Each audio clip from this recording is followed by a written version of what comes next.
Rien que d'y penser, parler devant une foule, ça peut être complètement paralysant. Et si une méthode qui a plus de 100 ans nous offrait en fait une voie toute tracée pour transformer cette trouille en confiance? Voyons ensemble comment faire de cette angoisse une véritable force. Ah, cette sensation, le cœur qui s'emballe, les mains qui deviennent moites, le cerveau qui se met sur pause, c'est quelque chose que beaucoup d'entre nous connaissent très, très bien. Mais la bonne nouvelle, c'est qu'on n'est vraiment pas seul dans ce cas. Et attention, ce n'est pas juste une impression. Les chiffres y parlent d'eux-mêmes. Des statistiques universitaires le confirment. 80% des étudiants qui suivent des cours d'art oratoire ressentent ce trac au début. Et chez les adultes, c'est encore plus courant. C'est un phénomène absolument massif.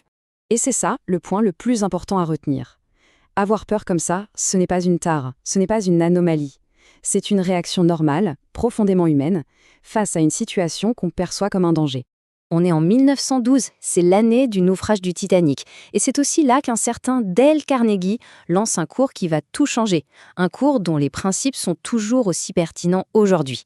Son but, ce n'était pas de former des orateurs de génie, non, c'était d'apprendre à n'importe qui à s'exprimer avec assurance dans sa vie de tous les jours. Et le cœur de sa philosophie, c'est vraiment libérateur. Pour lui, parler en public, ce n'est pas un don du ciel réservé à quelques élus. Non, c'est une compétence, une technique qui s'apprend et que n'importe qui peut maîtriser. Bon, alors comment on fait concrètement pour construire cette compétence?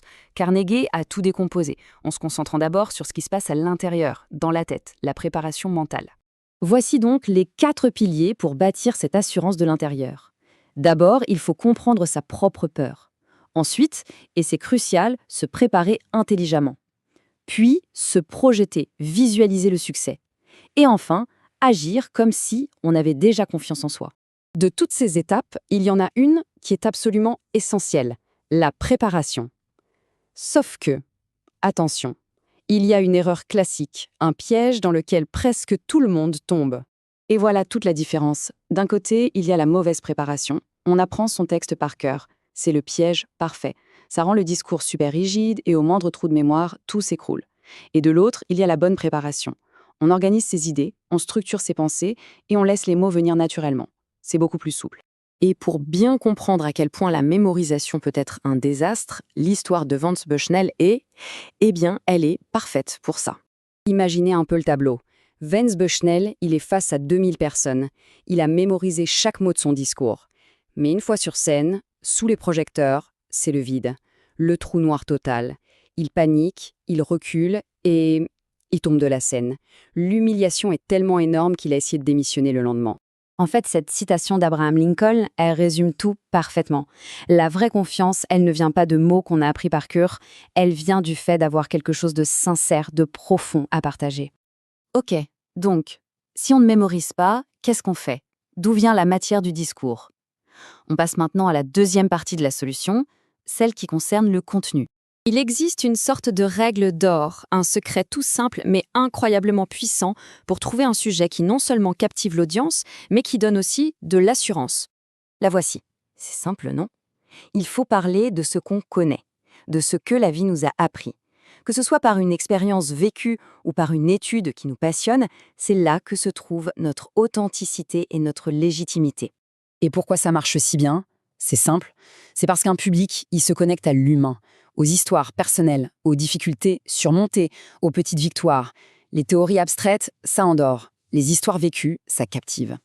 Alors, où est-ce qu'on peut aller piocher ces idées? Eh bien, partout. Dans les souvenirs d'enfance, les débuts de carrière, les passions qui nous animent. Notre vie est une mine d'or de sujets. On a tous bien plus d'histoires intéressantes à raconter qu'on ne le pense. D'ailleurs, l'histoire de Mario Lazo, elle illustre ce principe de manière absolument géniale.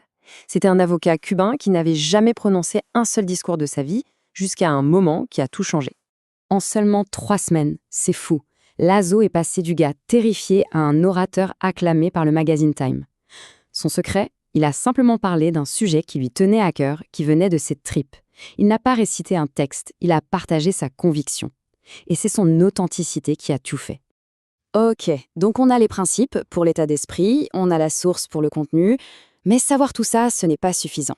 Le dernier élément, c'est à la fois le plus simple et le plus difficile, il faut passer à la pratique.